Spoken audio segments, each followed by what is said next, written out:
এই যে পয়লা বৈশাখ 31 নাইট করি, এটা হলো প্যাগান ধারণা, প্রকৃতি পূজা। সেটা কি? বছরের শুরুর দিনে আমরা যদি খুব ভালো করি তাহলে পুরো বছর ভালো থাকবে।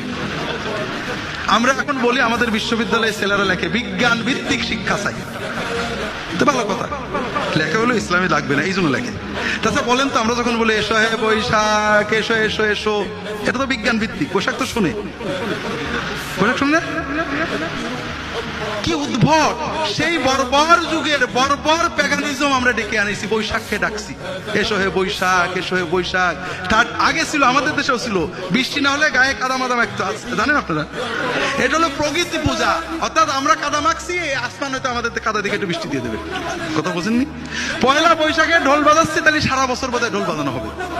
দুঃখ, বর্বরতা, বর্বরতা, একেবারে পুরো দেশটাকে বর্বরতায় ভুলে দিয়েছে। বিশ্বাস করেন ভাইরা, কোন সভ্যতা আর নেই।